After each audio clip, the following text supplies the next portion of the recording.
All I'm gonna say. And Manel Cop had it a little bit. A little bit. Ebo had it. A lot of strange fighters with Gyno coming out. Okay. Just saying the pecs, the chest, looking a little weird. Looking a little fishy on some people. The back knee. That's all I'm saying. Okay.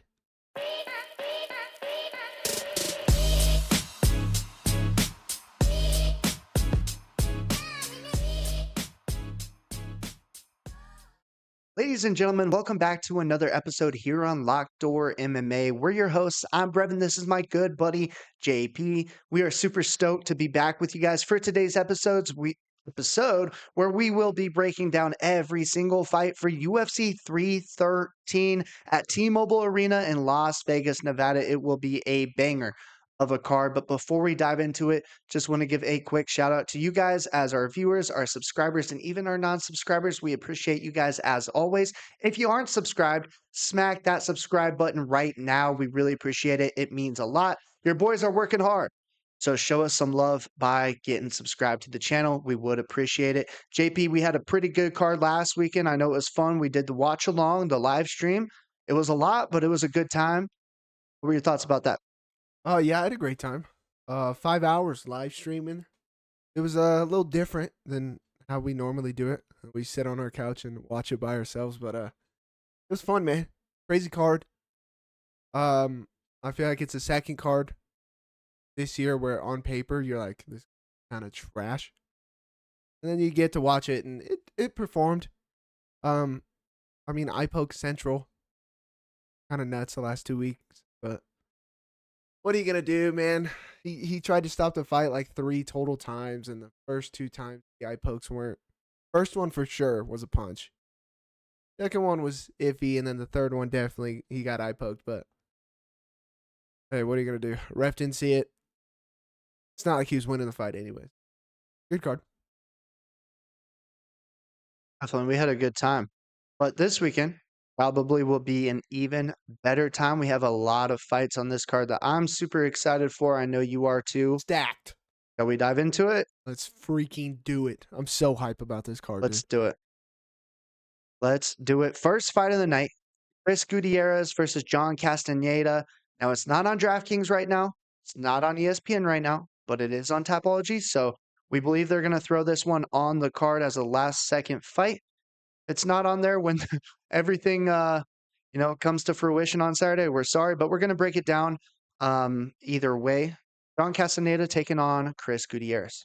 Yeah, Castaneda was supposed to fight last weekend against Douglas Silva de Andrade. I forget what happened. They have it on technology. I think Douglas Silva problem with the weight after the weight cut. Yeah, he wasn't medically cleared after he cut weight to fight, so weird there. I did pick Castaneda. I think we both picked Castaneda in that one. In this one, I don't know. I'm not gonna keep it long in case they don't end up fighting. But I think Gutierrez. I think he's technical enough. I'm not gonna put any money on it because Chris Gutierrez. Sometimes he's a pain in the ass when you pick him, and he fights like shit. Leg kick central is what this guy is, though. And I just think he's high enough level, man. If Castaneda goes out there and works him, then hey, good for him. But I'll just go Gutierrez just for the sake of the show. Yeah, it's tough because short notice fights, you never really know what you're going to get. At least John Castaneda was in camp. So that's maybe a pro on his side. I do like what Castaneda brings to the table. But like you said, I think Chris Gutierrez is probably a little bit higher of a level at this point. A lot better competition, has a little bit more skills to offer. And I think he probably wins via decision against John Castaneda. So give me the bingo, give me the bingo, and give me the Bosch. I'm also taking Chris Gutierrez on short notice. Bing, bang, bosh. Shout out Pinto, man. Big time KO. That was crazy. Next one. Ozzy Diaz. The return of Ozzy Diaz versus Jordan Santos. Santos making his UFC debut, coming off of a win on the Contender Series, taking on Ozzy Diaz, who is going to be the much bigger opponent at 6'4". Something to watch out for. Got a little bit of a reach advantage in his last time out. He was knocked out by Ming Yang Zhang, who we like a lot on this show. I will tell you that. So we don't really know what to expect from Ozzy Diaz as well as DeJordan Santos. However, I do think DeJordan Santos probably has more ways to win in this one. He has a little bit of a submission game as well as the hands to go with it. I think he's going to come out and do really well in his UFC debut. So I'm taking DeJordan Santos, but I don't know. It's going to be close. Probably because, these are two fresh guys inside the UFC. Ozzy Diaz only has one loss. It was quick. We'll see what both guys have. Yeah, one was difficult one for me. Ozzy Diaz. Obviously the Zhang fight that you were talking about. Ming Yang is, I mean, terrifying. That dude's got stupid power. Um, Diaz also lost to Joe Pyfer on the Contender Series. So like he lost to Pyfer and Ming Yang Zhang. I mean, sue the guy. Holy cow. That's some pretty damn good competition if you ask me. Like you said, he's gonna be bigger. DeJordan doesn't look like a can. Got decent stand up, a decent little grappling game. Here's my thing. This year so far has showed that maybe I feel like sometimes I underestimate jitters being in the UFC for the first time. Pinto kind of alluded to that. He had a little bit of jitters. Granted, he got it done. But also these prospects that bite off a little bit more than they can say. And I don't want to say this guy's a little bit like Rafael Sequeira, but he was undefeated. He was coming out of Brazil. He was beating everybody. Go back and look at DeJordan's. He's 10-1. Go back and look at his fighting resume. Jesus Christ, I can't speak.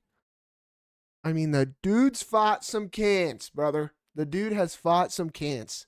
Like 1-1, 2-3, 1-7, 4-2, 13-9, 1-4, 6-13.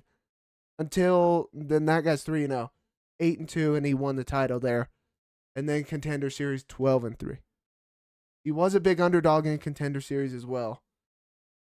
The other guy just tried to wrestle him, couldn't get it off because he had decent takedown defense. So I don't know. But I just don't like it. Don't like these Brazilian prospects who fight cans and then come in and they don't do well. I don't know. And Diaz is going to be bigger. He's fought in the UFC. Granted, he got knocked the fuck out. So sue me. I'm taking Diaz dog money. Can't go bingo bango this one. Yeah, that's fine. But you talk about jitters and from a guy that's made his UFC debut and got knocked out in the first round, you don't think there's going to be some jitters there for Ozzy Diaz just trying to survive the first round and not embarrass himself again? I mean, there's a lot on the line for him as well. I mean, if you get knocked out in the first round, 2 fights in a row, what does that look like for your future inside the UFC? Maybe there's some nerves there as well. Jitters or maybe some self-doubt. We'll see. See how he handles it. I agree. Moving up the card, Myron Santos taking on the fireman Francis Marshall. So this fight is at 145, correct? Francis Yes. Marshall's a 155er. I believe this is first fight going down to 45. I don't know. Who cares? Marion Santos, Ultimate Fighter winner. Slumped on Offaly. Khan's just a little guy, you know? Can't be mad at Khan. He's a little guy, grappler. Marion, he's got decent stand-up. Decent takedown defense. He's got good straight shots. Francis, he's in your face pressure grapple guy, and then he'll come over the top with some powerful shots. Dennis Bazooka, he dropped Bazooka. I don't know how he didn't put Bazooka away in that fight. Dropped Bazooka big time. He has a good step through left hand that he throws. I feel like sometimes his chin is a little high up in the air. One thing's for sure, Brevin. I personally don't think the line should be this wide between the two. I don't think Marian's damn near 4-1, 3.5-1 as a favorite. I think it's closer. I'm just interested to see the weight cut. I'm interested to see Francis. They're both the same size. So I wonder if Francis is kind of fed up with being at 155 and being kind of small, and I wonder if that's why he's going down. I don't necessarily think he's going to have trouble, but I'm just interested to see the weight cut and see how he deals with it. Oh. I don't know. I think it's a damn good fight. I like Santos's strikes more. Greater. I'll go Mario and Santos, but if Francis can get off his wrestling, I think that's the story of the fight. Agree with you. Give me the bingo bango on Santos. I'm also picking Myron Santos. However, it is interesting to see like what Francis does look like at 145, given the fact that he's fought up at 155 his whole career. I don't ever know if it's like a good sign or a bad sign when someone like moves down Yeah. weight classes. I mean, it's almost like I need to drop even more weight to be competitive. So like we talked about the self-doubt, we talked about the, what am I even made of? And if you have to cut to the next weight class further down, that's like kind of a bad sign in my eyes. And I think Myron Santos is a much better striker than Francis Marshall. However, like you alluded to, the grappling, the wrestling is probably going to be on the side of Marshall. So if he can implement that game plan, great. But I do think Myron's got enough skills to keep it standing. Francis has always, welcomed those brawler type fights where he's just in the pocket, throwing big. And Santos is very sharp as well. He can find the chin of Marshall. So give me Myron Santos. I think he can find a KO in this one as well. But it should be a good matchup. Should be a lot of action early on. Yeah, I wonder if that's. I really do. I wonder if that's the case. Just saying. I mean, at 5'9", fighting at 155, like we'll see it later on the card. They're lightweights. Right? Yeah, the two biggest lightweights on the fucking roster. And they're both 6'3", so I'm sure at 5'9", he's struggling a little bit there. But a return of the juiced up rat beater. Some say he got robbed. He did. Alex Morono and juiced up Carlos Leal. The lion, the steroid lion. Hey, he's passed the drug test that they had him go through, I guess. I mean, he's still here. He didn't get that fight overturned to a no contest, but hey, I like him in this matchup a lot. Alex Morono is very washed at this point in his career. He's an old man in UFC terms. He's only 34, but he's fought a ton. He's 13-8 inside the UFC. He's on a 2-fight losing skid. He cost me the perfect card when he failed to beat Daniel Rodriguez. I was one fight away. All right. That was the one where So we I were got both an one off. agenda. Yeah. Exactly. JP was one off, I think, on a girls' fight, and then Yeah. I had Daniel Rodriguez to lose to Alex Morono. He just didn't really have it, in the like he has in the past. I mean, the gas tank was fading. He lost the third round, and it was a split decision. So I'm not a fan of that. And to me, Carlos Leal came out, made a great impression on me in his first fight, whether he was on steroids or not. Hopefully his back acne cleared up a little bit, but I'm gonna have to take him in this one. Give me Carlos Leal. Look, all I'm gonna say, God is gone. I don't know who the company is. It could be accurate. They could not. All I'm gonna say, and Manel Cop had it a little bit, a little bit. Ebo had it. A lot of strange fighters with Gyno coming out. Okay, just saying the pecs, the chest, looking a little weird, looking a little fishy on some people. The back knee. That's all I'm saying. Okay. With that being said, bingo bango. If you can't beat him, join him. Shoot up with him. Steroids all the way. I hate Morono's movement. I hate his movement. Okay. Yeah. I forget who I was talking about the other weekend. Maybe you remember about people who just move too much. Wasted movement. Maybe it's like a woman's fight. Oh, it's Andrea Lee. I think so. We move too Yep. much. We throw too pointless of strikes way too much. And I feel like it's wasted energy. I don't know. Not a fan. Also, I can't see Alex taking him down if Renat couldn't take him down the way Carlos was throwing No. him off. Yeah. And Carlos is hard as shit. There's nothing that Alex does that impresses me. Give me the steroid boy, Carlos Leal. Bingo, bango. Yeah. Leal looked very, very smooth in his last fight. The striking was there. He was on point, just very, very skilled in that department. And you're right, the wrestling defense, man, steroids are not. It was beautiful to watch, especially against a guy as skilled as Rinat Fakhretdinov. Alex Morono is going to have his work cut out for him on Saturday. And 100%. all Alex looks to do is get into a brawl and find one punch. Of Like, course. that's just not the answer to success. Yeah. And make no mistake about it. We picked Renat. We got bailed out. Okay, that was a robbery. 1,000%. But where were we? Yep. And we both agreed. Where were we? And who said that was going to happen? Okay. All I'm saying. All I'm saying. We hear you. Moving up the card, Bruno Ferreira is taking on Armen Petrosyan. Armen Petrosyan. He's back after the double spinning back fist. He's woken up. He's mad. Got a vengeance. I'm interested to hear your thoughts on this. Kind of upset I have to go first.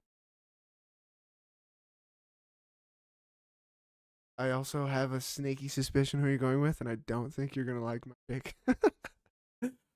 Armen Petrosyan, 8-4 now. Taking loss to Shara. Rodolfo Vieira choked him out. Lost to Baraiho. Kyle Baraiho's pretty good. Shara is what he is. I don't know. Bruno Ferreira. Another one of these guys that likes to brawl. Can hit very hard. I think Bruno's got a little bit of ground game though. A little bit of ground game to him. I think in a fight where they're standing up and they're standing at range, just straight kickboxing, I think it's Armen all the way. 24/7, Armen Petrosyan. I personally don't think Bruno Ferreira is going to let it be a kickboxing fight because he will press you against the cage. He'll make it crazy. He'll make it kind of a war and a brawl. He'll come forward. He will not sit at range. I think he can level change possibly, whether he's trying to do that as a game plan or not. I don't think it matters. He did get choked out or arm triangled. But the one thing for me is when you're fighting guys like this, Armen's 6'3", Bruno's only 5'10". You're fighting guys like this with power. When they get in close, if you're not circling off, angling off, and getting the fuck out of there when your back is on the cage, that's when these shorter guys come over the top. And because you're so tall and long, your hands are out, whatever it is, they clip these dudes right on the chin because your chin is way up there. Something's telling me Bruno's going to press him against the cage and get a wild knockout of something. I don't know why. That's just my gut feeling. I'm taking Bruno Ferreira plus 130, second dog of the night. Give me Bruno. Interesting. Don't know why. So you had the sneaky suspicion that I would be taking Petrosyan then, I did. because I took him against Shar. I know you. I'm not saying like love Petrosyan, but I know you like him. I like his game. I liked his game against Shar because I knew it would be that kickboxing style, right? Like they're gonna sit at range and just kick each other. They're gonna throw their jabs and stay at a good distance for each one of them. Now Shar got the better of that exchange. We saw Shar get out kickboxed in his last fight against Michael Venom Page, and that's what I thought was going to happen in that fight with Armen. Now I will tell you, what JP said was pretty spot on with what I was thinking. So give me the bingo bango. I'm going with Bruno Ferreira, not only because I think he's a little bit wilder of a fighter. And in this one, that's going to really put Armen in a very tough position. He's not going to implement his game plan the way he would like, which gets him uncomfortable. We've seen him time and time again when he gets in uncomfortable positions, kind of keep his hands out of position. That's a very dangerous game to play with a guy as much power as Bruno Ferreira, the Hulk. That's why he calls himself the Hook. And JP alluded to this as well. There is a potential that Bruno could get in on a double, back him up against the cage, get him down to the ground. And he's got a decent ground game as well. So maybe there's some ground and pound involved. I don't know, but I do think it's not going to stay in the center of the octagon where Armin Petrosyan shines. I think there's going to be a lot of pressure put on him, and he's going to have to do a nice job of either implementing a teep, uppercut, or a jab to keep his range with Bruno because Bruno's going to be tenacious in the approach of Armin and hunting him down across the octagon all night long. So give me Bruno Ferreira as well. Wow. Interesting. Yeah. Yeah, I assumed, and now I look like an ass. All right. Can't assume. Um. Yep. You know what they say. Yeah. If you assume, that makes an ass out of you and me. Oh, it's both of us, huh? Assume. Uh, uh, I'm pretty good at making us look like an ass. Anyways, moving up. Excited for this one for your thoughts as well. This card, man. I love this fucking card. This card, Yeah. 314, 315. Oh, man. Very excited for what the future holds in the UFC. Ray Suyura and Joshua Van. Great fight. Great fight. This is a wonderful, wonderful fight. And similar to what you said earlier, I wish I didn't have to go first on this one because I'm curious on what your thoughts are. JP, I mean, kudos to the matchmakers on this one. Mm. So you're a up and coming great grappler. We know that. Joshua Van, great boxing. He's got hands for days. He's also got tree trunks for legs. And that really comes into play with his takedown defense. In this one, he's going to have to utilize it because Ray's going to be shooting for those legs, looking to take it back, looking to get this fight on the ground where he thrives. He did the same thing against Carlos Hernandez. It worked out. But JP, on Saturday, I think there's going to be a lot of failed takedown attempts by Ray Suyura, and Joshua Van has the much better hands. I've been on the van, I've been off the van, but I need a freaking ride. So let me get back on the van. Joshua Van, I'm picking you, my brother. Don't let me down on Saturday. Sting. Interesting. You got back on the van. Got another ticket. I'm back we're on the saying. van. The hands are just too sharp. Interesting. Well, you know what, brother? Scoot the hell over and save me a seat. I'm hopping on the van. Bingo. Bango. Joshua's boxing, phenomenal. Joshua's body work, impeccable. Joshua's takedown defense, superb. Okay? Those are all three of the biggest words I know. That's it. I ran out of them. Either way, like Joshua Van a lot. And hey, don't get it twisted. I picked Charles Johnson to beat Joshua Van. Yeah, I was on Charles that time. And then on the other one, who was it? Charles and or Joshua and Cody Haddon. That's who it was. Then we both picked Joshua. I feel like I'm real dialed into Van's game, and I agree with you. I think the takedown defense is going to be there. Carlos Hernandez did get taken down, but he made it hard on Ray. He did not. Carlos is tricky. Carlos is a tricky guy. He made it hard on Ray. He's just small. And Ray, at times, I remember, Brevin, we were watching that fight. I remember how we watched Ray almost get stuffed in his takedown, and then he, like, clasped his hands, and we could just see his back just flex, and he picked Carlos up in a weird position. Hella strong. Like, that was very impressive to watch, but I think it's because Carlos isn't strong, and he's a little guy. Like you're saying, Joshua, his sprawling takedown defense, body work, I think Joshua can take it on the scorecards or possibly get a TKO because him going to the body and then to upstairs, it's gorgeous to watch. Yep, give me Joshua Van. Bingo, bango. Yeah. I mean, I just like the hands so much more. Ray Suyura, he has a long ways to go in the striking department. The grappling's phenomenal. But one thing Joshua Van has proved time and time again is that the takedown defense is really very polished for him. And I think that one thing that's going to tire you out more than anything else is failed takedowns.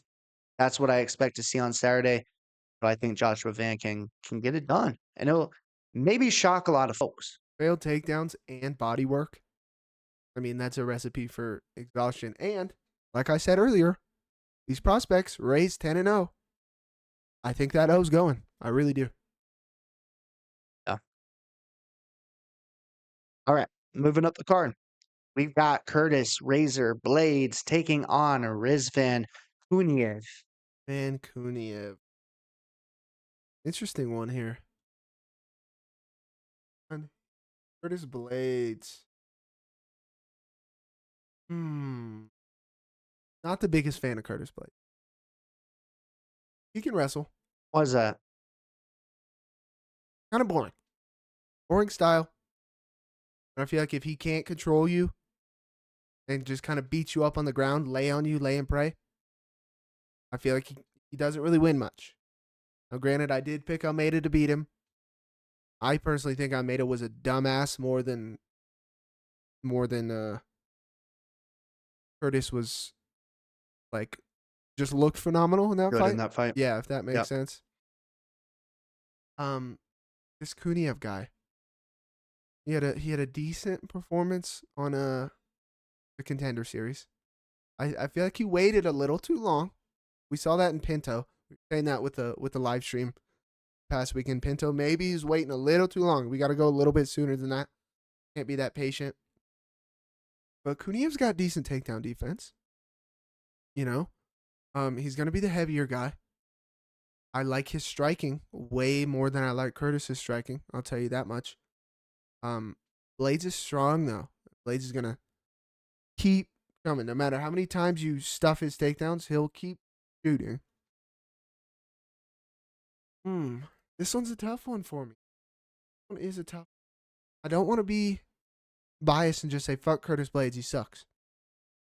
He doesn't. He can wrestle, and I mean these guys are heavyweights. I'm not gonna sit here and talk about power because they're heavyweights. Every one of them's got power. You get hit by a 260-pound man, clean on the chin, you're going to the ground. Okay. Does Kuniev show up UFC debut on, I'd say, the biggest card of the year so far, and beat Curtis Blaydes? Curtis Blaydes' best win is what? Almeida? I mean, people are like, Tom Aspinall. Shut the hell up. Tom blew out his knee with the first strike he threw. He did not beat Tom. When they ran it back a second time, you saw what happened. Locked. Is Curtis Blaydes minus 300 worthy? I don't think so. Another dog for me, bro. I'm going to go Kuniev. I think he's got the takedown defense to kind of neutralize it. I like his striking a little bit better. Could be a bad pick, dog shit pick. I'll take a shot. Give me the dog. Give me Kuniev.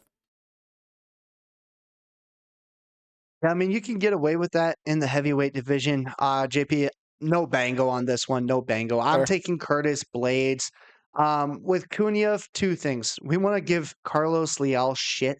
Yeah. Kuniev actually tested positive for steroids. He did get caught, yeah. Um, I forgot to mention that too. comes out of Khabib's camp. There's a lot of steroid accusations there.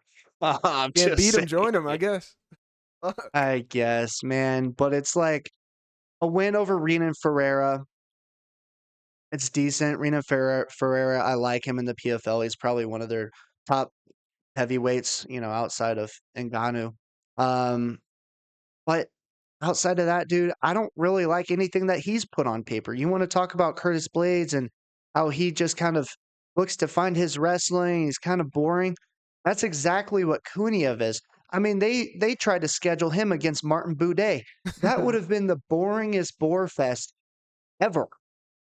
It would have been the worst fight I think I've ever seen scheduled because they both would have been trying to lean on each other. And that's exactly what Kuniev does. I like the power coming from Curtis Blaydes' side a lot more. The knockouts from Kuniev mostly are on the ground, like TKOs. Not a fan. Curtis Blaydes can wrestle himself. He's got power. I think he has a lot more experience, and that's really going to come into play. I mean, I know he has a lot more UFC experience. And you know what? Curtis Blaydes has never tested positive for steroids. And then if Kuniev can't be on his little steroids, I don't think he's going to get Curtis Blaydes on the ground. He looks out of shape to me. Curtis Blaydes always been in good shape. I think he's going to be the better heavyweight on Saturday. So give me Curtis Blaydes. He looks out of shape to you? Brother, he looks out of shape to everybody. No way anybody looks at Kuniev and says, hey, this guy's in shape.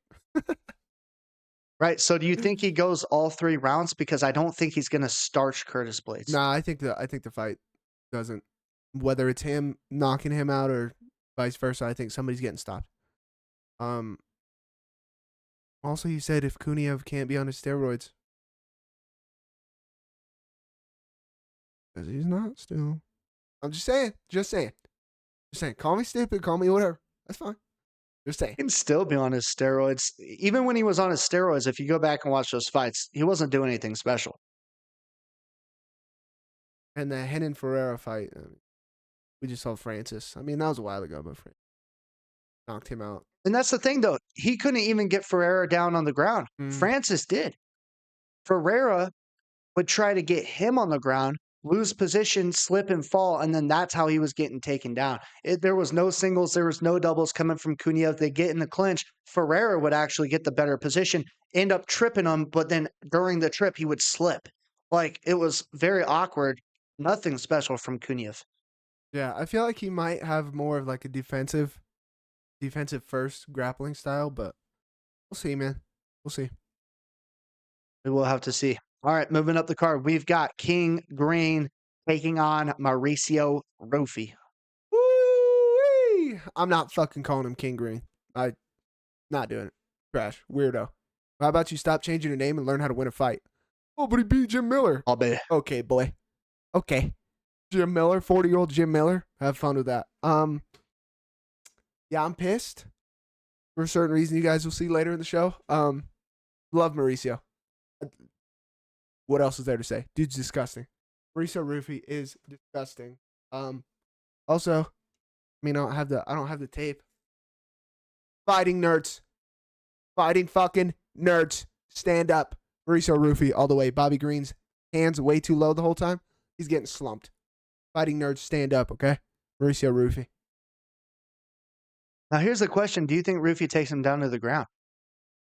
I think Ruffy does whatever the fuck he wants to good old Bobby. That's fair. Give me the bingo bango. Taking Mauricio Ruffy. I think he's very skilled, not only with his hands, but he's got some ground game as well. Got some cool trips in his bag. With King Green, I mean, that's always there. You could always take him down and look to find a submission, just like Paddy Pimblett did. I mean, Bobby Green's got a nice jab. You know, he's got a nice jab. He's got decent striking, but I don't think it's on the level of Mauricio Ruffy. And speaking of Ruffy, have you seen the side by sides of like him and Connor Yeah. It's nuts. with their striking style? It's nuts. Beautiful. I mean, it's almost like looking in a mirror. He is very, very smooth in and out of the pocket, kind of glides in, glides out, but he's right-handed. So yeah, some would say he's a right-handed Conor McGregor. I think he's a little bit more skilled on the ground as well. So I love the guy a lot. I mean, yeah, Bobby can strike. I'm not saying Bobby can't strike. We saw it with Jalen Turner. Knocked him the fuck out. You can't have your hands down. You can have your hands down all you want with Jim Miller. Talk all the shit you want with Jim Miller. Jim Miller's stand-up's trash. You have your hands down with Ruffy. And he's 45. And he's 40,000 years old. You got your hands down with Ruffy? Ming, ming, ming, ming. Just saying. Just saying. All right. Moving up. So what? Only 2 so far we've been against, no?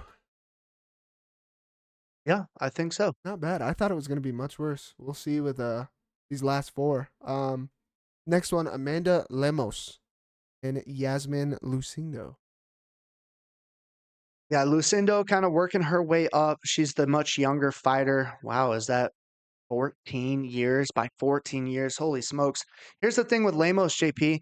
8-4 inside the UFC. She's fought top level competition, has a nice win over Mackenzie Dern. But at the same time, I don't really know if I like things that she does inside of the octagon. Before the win over Mackenzie Dern, she was fighting bumps. She was fighting cans. Doesn't really impress me much. I mean, Lucindo, granted, like she's still working on her resume as well, but she's 4-1 inside the UFC. She's been on a nice little win streak. I do like what she has to offer a little bit more than Lucindo does. So I'm gonna go ahead and take, or I'm sorry, than Lemos does. So I'm gonna go ahead and take Yasmin Lucindo. Really? Yeah. You don't sound too confident about that pick, brother. Let me help you with the confidence. Bingo bango. Give me Lucindo. Who just beat Lemos? Oh yeah, Verna Jandaroba. Who does Verna Jandaroba train with? Yasmin Lucindo. Blueprints there. Sign me up. Write my name down. Who cares? Put me on a contract. Give me Yasmin Lucindo. I think, personally, Lemos is on her way to being a gatekeeper for this women's division. Could be rude. Okay. Could be disrespectful. Is what it is. She can strike a little bit. She's shown multiple times she can get controlled on the ground. I think Lucindo trains with Jandaroba. Jandaroba's disgusting on the ground. She just beat Lemos. I picked Jandaroba to beat Lemos in that fight. Yeah. Give me Lucindo. I agree with you. Bingo, bango. The only reason I didn't sound confident, JP, is because I screwed up the name. Screwed up the name there at the end, and then I was off my game. Her first name? Yeah. It is weird. I've never seen a Sorry. name start with an I. Well, I know it is very strange. say that and then we go to this next Irv. fight. Yeah, we've got Ignacio. Ignacio. Ignacio Bahamondes taking on Jalen Turner. Ignacio, where are your robes? Shout out Nacho Libre. Crazy good one here. Another one I like a lot. We said shout out to the matchmakers with the van fight. Shout out to the matchmakers for this one as well. The two biggest lightweights meet another guy who can match them with size. And I mean, if you want a striker's delight, look no further than this fucking fight right here, dude. Jalen Turner, nasty striker. We talked about it earlier. Slump Bobby Green. Jalen Turner, in my opinion, should have a win over Renato Moicano. He just fumbled the bag. Everybody wants a walk-off KO now. Nobody wants to do the grande pound. Walked away. Ref said, hey, keep fighting. Moicano got up, proceeded to beat Turner's ass. Bahamondes, the last time we saw him on the Sphere card, and if I remember correctly, you were also on Torres' side. Remember, I picked Manuel Torres in that fight. Oh, no. Oh, you're on Bahamondes. We were split. Yes. Yeah, we were split because I was the dumbass because Manuel Torres is an idiot. And Brevin saw that, didn't try to sway me, which I thought we were friends. It's all right. It's okay. Can't comment or speculate, you know? Yeah. I'd talk him off a cliff, but he just lets me jump right off mine. Hey, whatever. This is what it is. Bahamondes, great striker. Long, just like Jalen. This is going to be a striker's delight. This one's tough. This one is tough. I could really go back and forth. And I did today. I really did. And then I found out Brevin's pick. I mean, the Ludovic Klein loss. Don't like that. Don't like that. But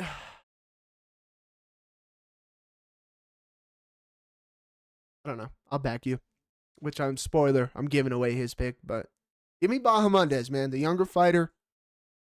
I mean, it'll be a close fight. I wouldn't be shocked if it's a nail biter and it goes to decision, and it could go either way.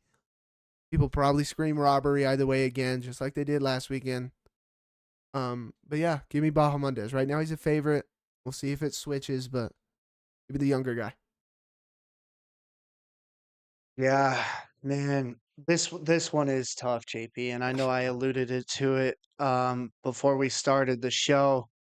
I'm right there with you. I mean, even right now, you could have me convinced that Jalen Turner is going to go out there and win that fight. You know, if that's what you were saying to me, it's that close. And I promise you guys, either way, you will get a good fight on Saturday. The one thing that I don't love is Jalen Turner's IQ. We saw that against Renato. He could have won that fight. He should have won that fight. I had quite a bit of money on that fight as well. And it just pissed me off. It pissed me off to the point that I wish they would match him up against a guy his size, his height, with his reach, as good of a striker. And that's exactly what they did. Ignacio Bahamondes, I said it during the Sphere card. I told JP because we did pick opposite. I said he is the new sniper at 155. I really enjoy these guys that know their range, can find their range, stay in it, and find the home for their hands to knock the other guy out. Both of these guys can do that, but like JP said, I think Ignacio is a little bit younger, a little bit hungrier on his way up. Jalen Turner's fought some of the top guys in the division. He's had close losses, he's had good wins, but ultimately, I don't really know where he goes. I mean, he can keep climbing the ranks, but I don't think this is a very good stylistic matchup for him. He utilizes his reach in a lot of his wins and a lot of his fights against much smaller guys at 155. I mean, this dude is 6'3". Well, guess what? You're also fighting a guy that's 6'3" with a 75.5-inch reach in Bahamondes, who's very skilled, and they're both very skilled on the ground too. I mean, Jalen Turner can find a sub, Ignacio can find a sub. It'll be a good matchup, but give me the bingo bango Ignacio Bahamondes. I mean, yeah, when you're that tall and long for your division, it's. I mean, I'd shoot guillotines all the time. I know I say I hate when people do that, but when you got long arms like that, fuck, man. I mean, rear nakeds, boss.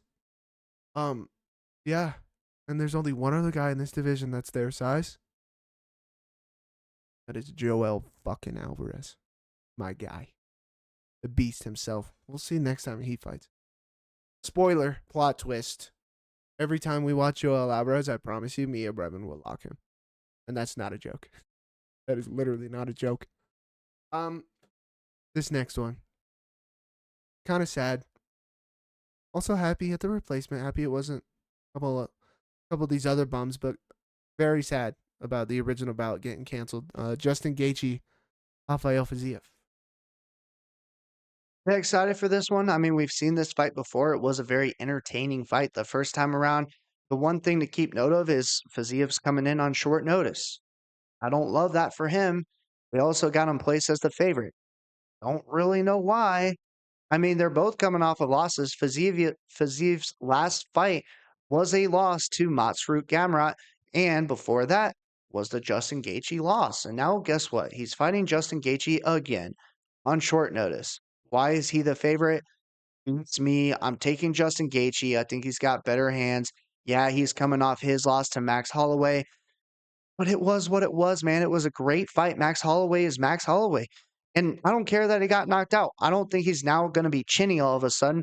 And you know one thing about Justin Gaethje and Fiziev is Justin Gaethje landed like his first takedown in 7 years. And he always gets shit about how he's a wrestler. He was a collegiate wrestler. He never wrestles inside the UFC. Guess what? He took Fiziev down, and that was like his last takedown that he's had. I think he could probably do it again if he wanted to.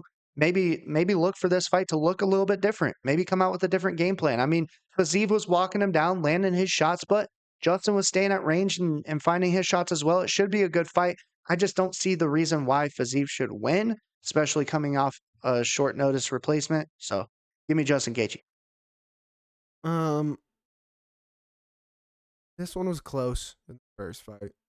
It was tough for me to pick. Tough for me to pick a lot of fights in this. It's a great card. Sound like a robot. I'm just repeating the same line. Fucking love this card. Zia's got great Muay Thai, great stand up. Gaethje just got slumped. Bad. Is Gaethje any? Is his chin gone? The great warrior, the war hero, Justin Gaethje. Is his chin gone? Is Fiziev gonna do it? It's hard to beat the same guy twice. Fiziev short notice. And he blew out his knee or something in that Gamrot fight.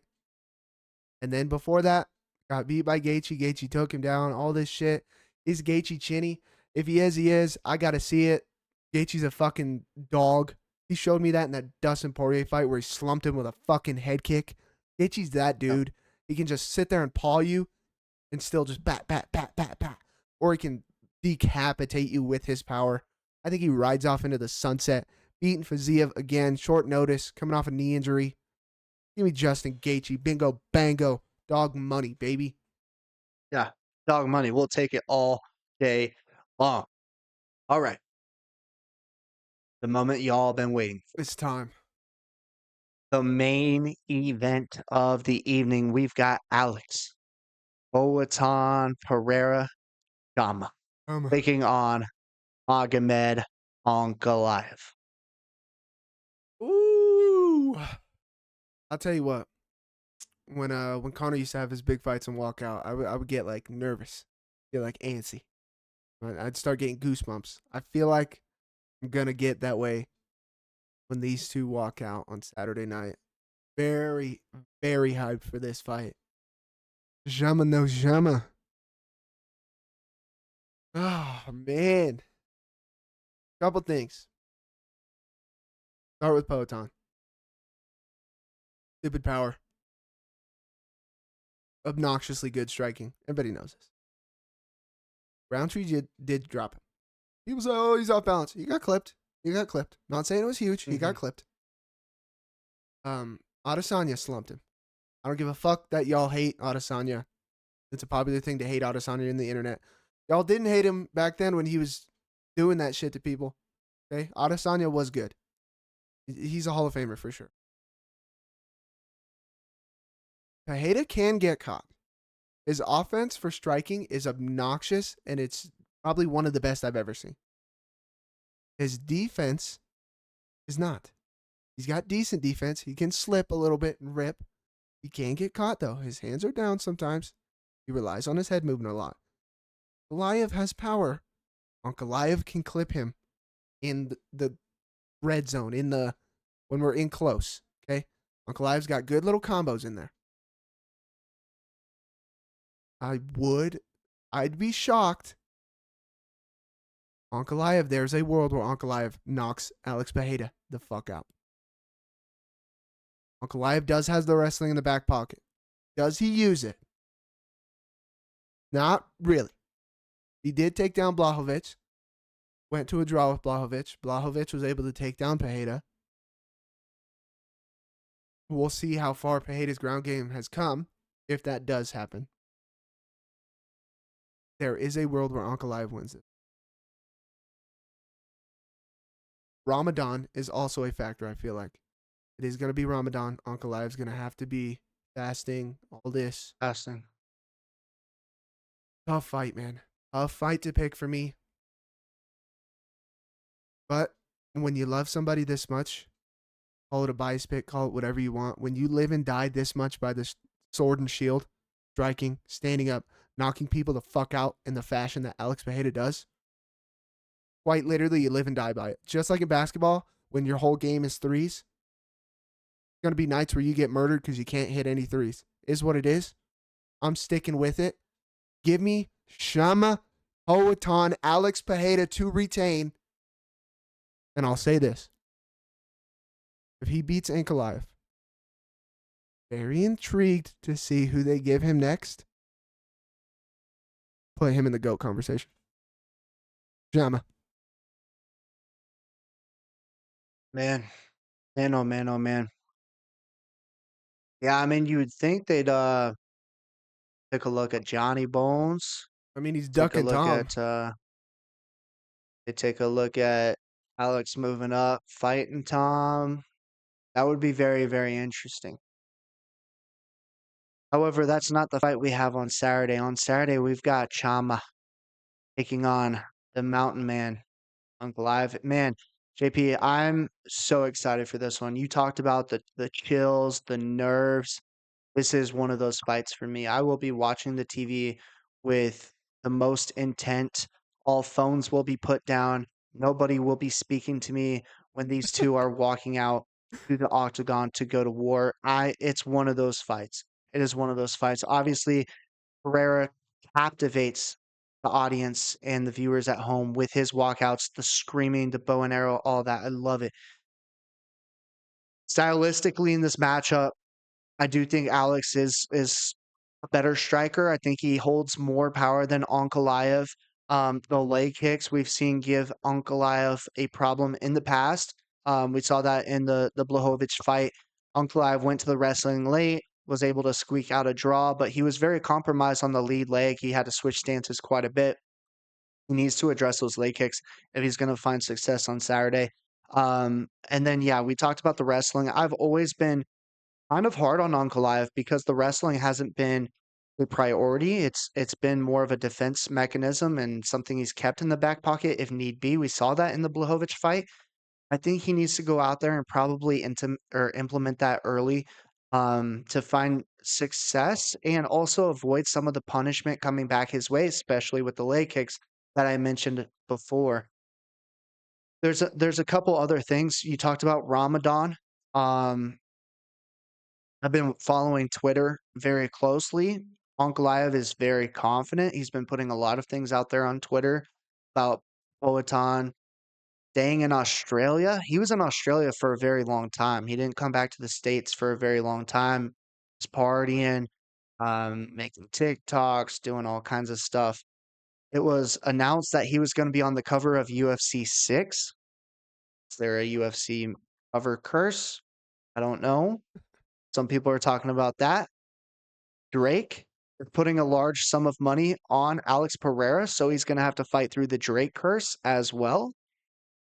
He's not going to have to fight through the Brevin curse because I didn't lock him, but it's going to be a tough one for Alex Pereira. I don't know exactly right now how invested he is in this fight, JP. He's had so much recent success. The fame has hit him now. He's not this hungry guy that I saw in the first couple of Adesanya fights and the fight against Sean Strickland, trying to get the belt, trying to become one of the best inside the UFC. I feel like he's at the stage now that he's treating some stuff like Connor would, where it's like very nonchalant. Like, I can beat everyone. I'm the best in the world. I don't love that, JP. I really don't. Ankalaev's been in the mountains. He's been training very, very hard. He wants this more than anybody. This has been the one person that a lot of people have said is a stylistic nightmare for Poatan. Now I'm going to have to trust my gut in this one and agree with them, JP. No bango. I'm taking Magomed Ankalaev. I just think there's too many things stacked against Poatan at this point in his career. He's a little bit older. The money's come in. The fame has come in. How bad do you want it? It just doesn't seem like you want it as much as Ankalaev wants it. So I'm gonna have to follow my gut there. I love Pereira, and honestly, I'm not gonna bet on the fight because I wouldn't mind seeing another Pereira KO. That's how much I love him. If he does, JP's right. GOAT status. I think he's on top of the world. He is the superstar of superstars. He's a big deal at that point. He already is, and I think it takes him to a whole nother level. But I just don't know mentally where he's at. I'll be excited to see it on Saturday, but I gotta go with Uncle Life. I mean, you swayed me. You know, I would have picked Uncle, which again, there's a part in me where I'm like, go with Uncle Live, but that's fine, bro. I don't blame you at all. I do not blame you at all. I'll stick with him. I'll stick with my boy. Like I said, I'll live and die by the sword. But yeah. I mean, there's a world where Uncle Live does it. There really is, and all that shit. It hurts me. Him not being there, him being in Australia at the Drake concert. I hear it, bro. And maybe it is all of that. We've seen it happen. I mean, we've seen it happen with Connor. Seen it happen with Izzy. Seen it happen with Kamaru. It always happens. There's not one person that beats them. They're not the same because the drive, the fire, and top it all off. You said he's not going to have to fight through the Brevin curse. He might have to fight through the JP bias curse, and we've seen how that goes. Not well. That's true. So. That's true. Yeah, maybe. I mean, some would say maybe I'm helping him out. I may be neutralizing the Drake curse, and that's a pretty powerful thing to do. And I've done it before. I really have.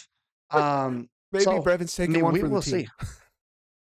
I might be. I would love to see Pereira win. I love the guy. And like, if you would have asked me who wins this fight, and I've answered this question because we knew they were going to fight at some point, I've picked Pereira over Ankalaev. I said the leg kicks would be too much. He struggles with leg kicks. He doesn't address them. He doesn't check them. But this dude fights through fire. And JP talked about the Ramadan. I mean, sure, it may deplenish him a little bit from the fasting, but like he's gonna make weight. He's gonna be in great shape. And the one thing about that, JP, is the mental toughness, the mental focus that these guys have to go through that, still perform at a very, very high level. It's scary. If I was his opponent, I'd be a little scared. It's like, how bad do I want this? I'm out here partying. I'm not training in the mountains. I'm not taking this as serious as I probably should or that I've done in the past. Maybe I still have the power that I've always had, and maybe I'm going to rely on that, and maybe I find that. But I just don't love it. I don't love all the visuals. I don't. When people act like this Ramadan thing is like they can't eat at all and like they're malnourishing themselves, only from sunset to or sunrise to sunset. Yeah. Like it's Sundown. not like he's malnourishing himself. Like obviously he's not having what he normally does, but like Brevin said, he's gonna make weight easy. The mental fortitude.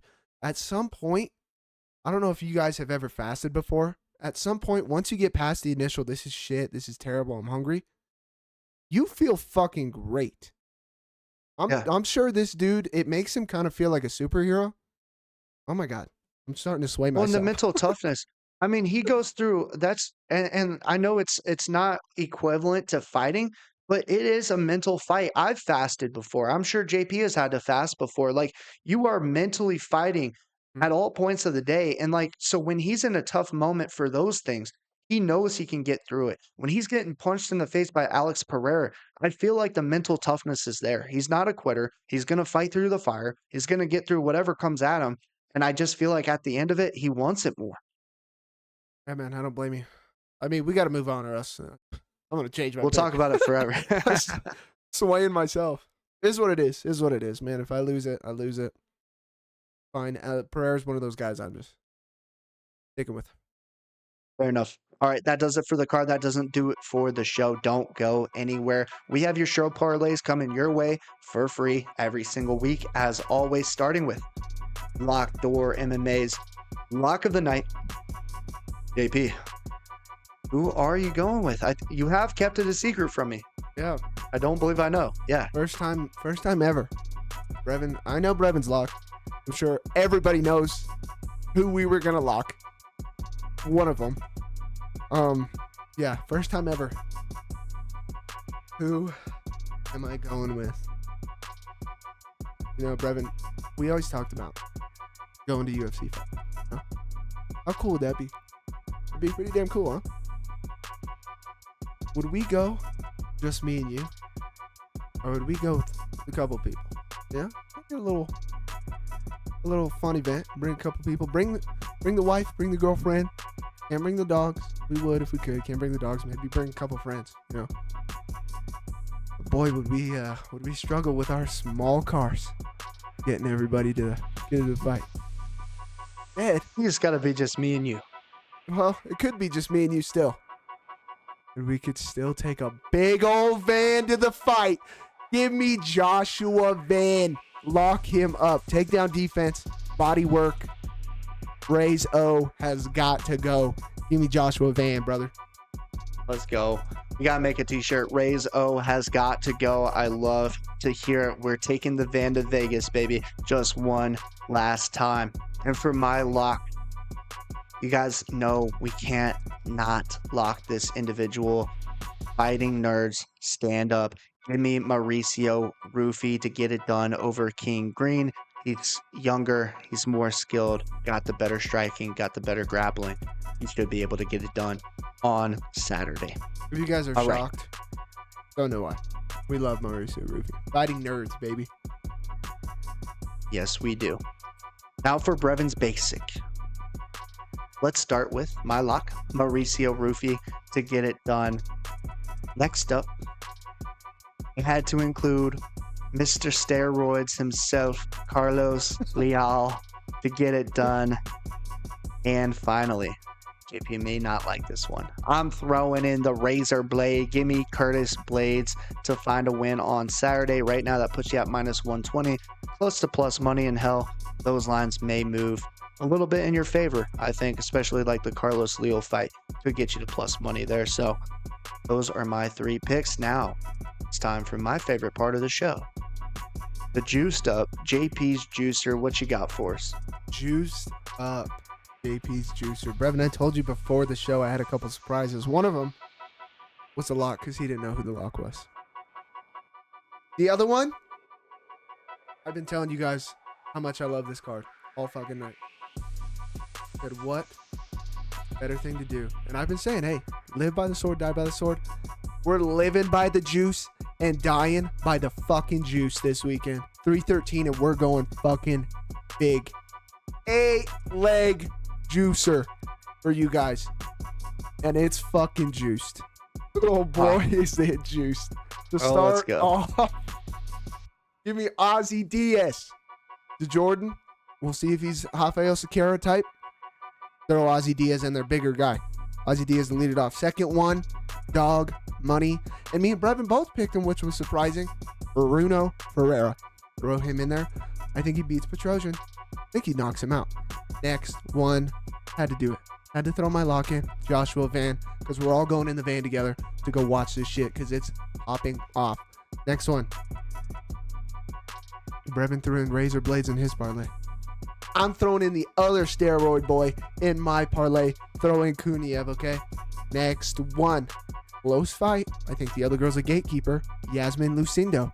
Throw her in there. Her teammate just beat her. Just copy that blueprint. It's right there for you. Next one. Long, tall. Brevin loves long, tall things. Bahamondes. Throw the sniper in there, okay?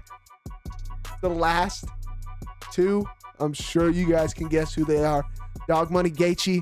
I think he's riding off into the sunset with a win. Throw Gaethje in there. Jama. No. Jama. Throw in Pereira. Oh, it's on. To round out the 8-leg juicer. I don't know if you guys caught the theme.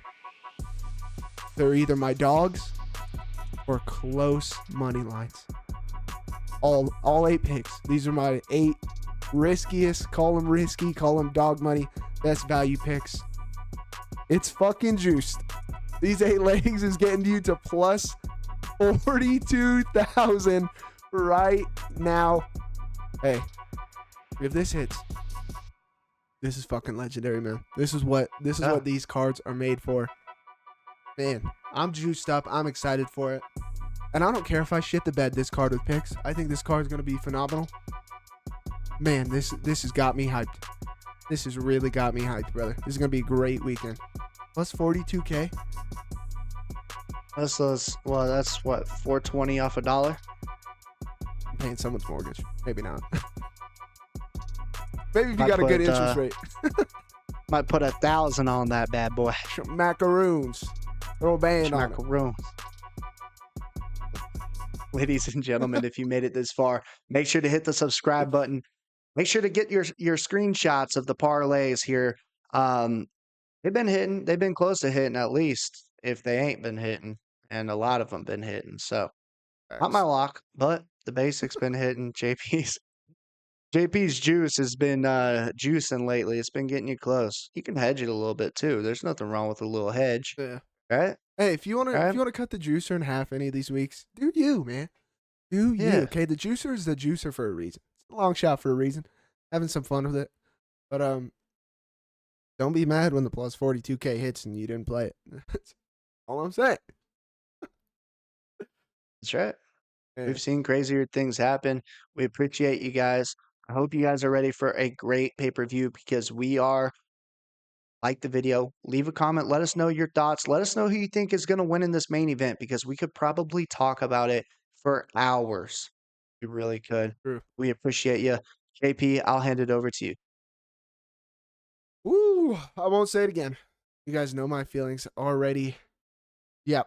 Drop it in the comments. Ankalaev or Pereira? Which one? I want to see everybody comment something. All right, help us beat that algorithm's ass. We got it on the ropes too. I've said that a couple times. Hey, man, we've been going back and forth, boom, blow for blow.